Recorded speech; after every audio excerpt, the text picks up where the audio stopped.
Hello everyone, welcome to my channel. My name is Ari, and today we're going to have some more stories about our toxic life. But before we start, it would be so much appreciated if you would subscribe to my channel, like the video, if you enjoy it, and maybe leave a comment down below. These simple clicks would mean a lot to the future of this channel and really reward the effort that I put in every day. And now without further ado, let's go. Today's first story. In this story, a trusting husband allowed his wife to befriend guys. Unaware of her secret encounters with a specific friend, AP, he discovered her cheating when catching them leaving his house.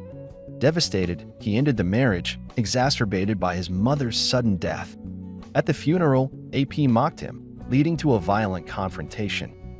The wife faced social backlash, and post-divorce, she battled depression in a mental institution, remorseful for her actions. Now let's get into the story. I, 29, let my wife, 25, befriend guys. I trusted her, and she always let me check her phone whenever I wanted. Because of that, I didn't check it at all, really.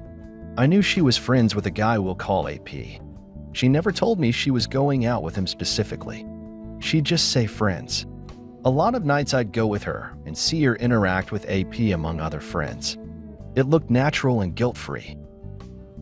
Even though the guy was an obnoxious idiot, they didn't look nervous or flirtatious or anything. Now I know that on nights I didn't go with her, she was seeing him alone.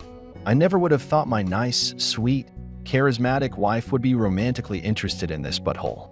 Most nights when we were out with him and other friends, he wouldn't pay for himself. He never offered to treat the group to drinks, even though the rest of us did it every once in a while.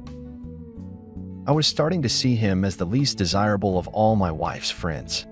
That's why it was so much worse when I arrived home one day to find him walking out of my house with my wife. I blew up on them asking why he was here. He started stammering and acting like the idiot he always was. My wife figured the best way to handle it was to pretend he was only there to catch out and play pool. She didn't expect me to leave them both standing there and go check downstairs for evidence. She followed right behind me through the house, and as I got closer to the basement, she started pulling on my shirt. I found her clothes on the pool table, along with a towel laid down to keep the table clean. I didn't wait, debate, argue, or think twice about it. The evidence was there. She cried and tried to negotiate an arrangement so that she could keep sleeping in the house each night. I told her no repeatedly until she took some of her stuff and left for stupid AP's house. As I grieved and contacted my mom and family for support, fate wanted to give me one more tragedy to deal with. 1 week later, my mom passed away. It was a really terrible time for me, but even during this time, I didn't consider reaching out to my ex. I only communicated with family and really close friends. They helped me plan her funeral, and when the day came, the last people I would have expected to see there were my wife or her AP. Yet there they were, walking over to me like they were the greatest thing to ever happen. I couldn't believe my wife's innocent and happy demeanor, like she had no idea her being there would bother me. On the other hand, I could totally understand AP's cocky expression. I was sure the expression on my face told them they weren't welcome, but AP actually had the nerve to mock me at my mother's funeral. He said my mom wasn't the only thing I lost this week. I saw red spreading in from the corners of my vision, and everything got a little blurry. I remember feeling my arm wind up on its own just before the knockout punch. He landed flat on the ground, and everyone gasped. I took the opportunity to announce my wife's affair and the reason for our divorce. Nobody wasted any time in throwing insults at her and demanding that she leave. When she hesitated to leave, people started telling her to shoo and waving their scarves or coats at her like an animal. I walked away and was supported physically and emotionally by friends and family for the rest of the day. She started screaming in frustration for AP to wake up and come with her. He finally did, and they were led away by security. From then on, my wife's social life was over.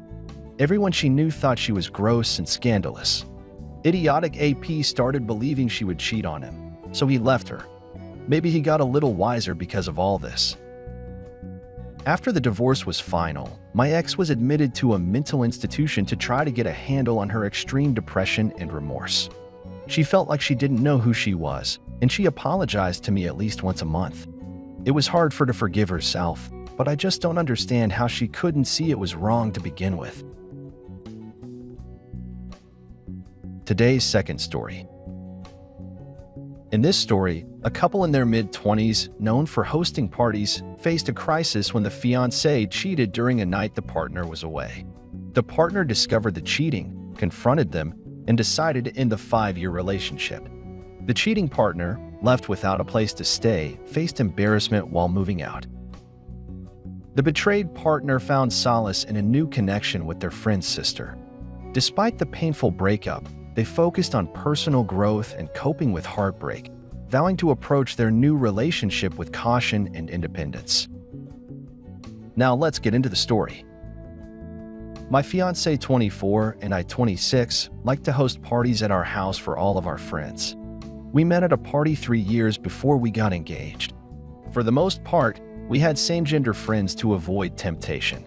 There was one time my fiancé became friends with a man and he turned it into something flirtatious. So she told me right away and stopped communicating with him. That's the proper way to handle someone coming on to you when you're engaged to be married. So she built trust with me more than once, which is why what she did came as such a shock to me. I'll admit that during the week before this party we had, I was focusing a lot on my writing jobs. It involved a lot of focus on my computer without interruption. So when the night of the party came, I promised her I wouldn't work so we could have a good time. Well, we mingled together for some time, but one of my friends started behaving really weirdly. I became concerned for him and started paying extra attention to him. He told me something about the medicine he took, along with drinking alcohol. He started twitching and struggling to breathe. I decided to call an ambulance for him. He groggily asked me to go to the hospital with him because he was scared. So I did.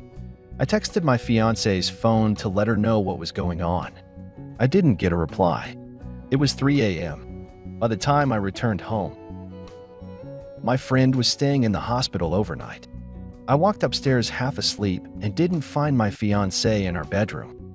I went to the guest room and found the door locked. I started knocking on the door loudly, asking for my fiancé. She opened the door half asleep, wearing only a blanket. My childhood best friend was half asleep on the bed, only covered by a sheet. I could see fear setting in both of their faces.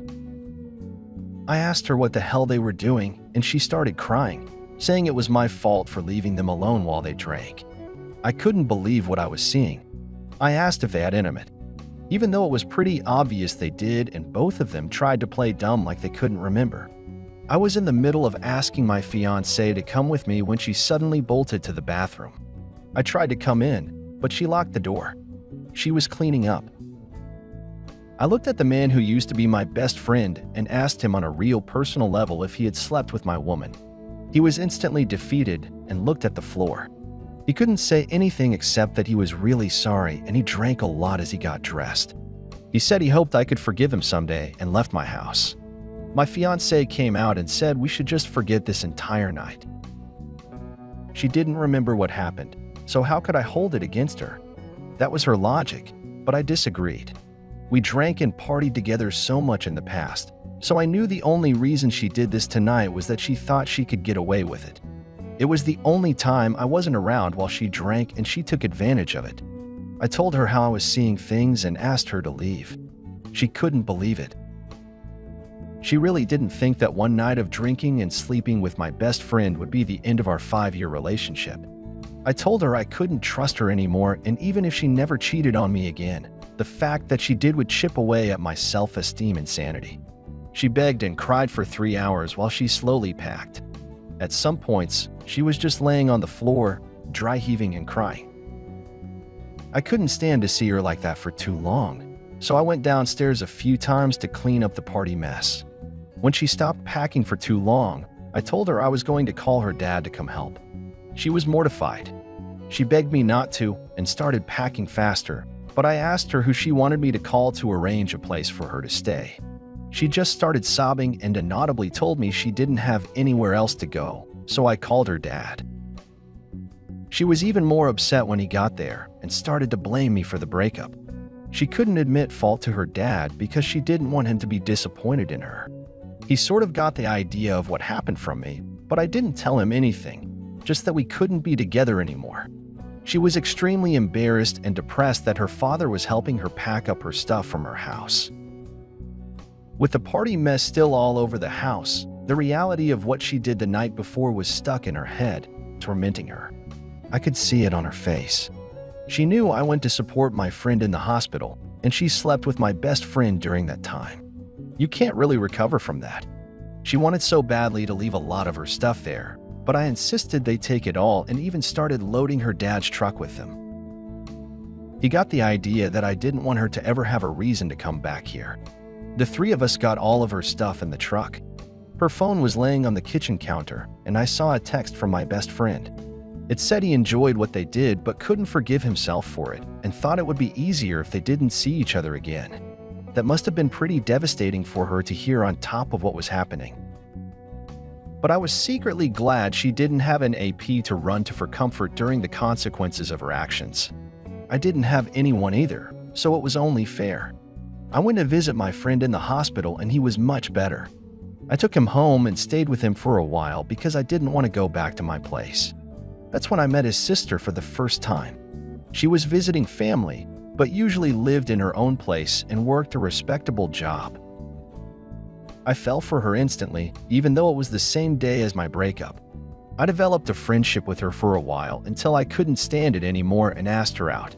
She said yes, and I'd already forgotten about the betrayal my ex dealt me. Speaking of my ex, she had to start a really crappy part-time job while living at her father's because he wouldn't let her mope around the house all day.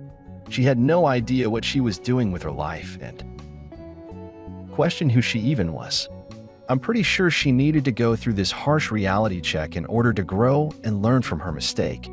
I didn't do anything wrong in this situation, but I learned how to cope with heartbreak properly. I think I lucked out by finding another dating prospect so soon, but I'm using self-control and independence in this process. Just because I was used to living with my partner does not mean I'm going to move in too quickly with my new girlfriend.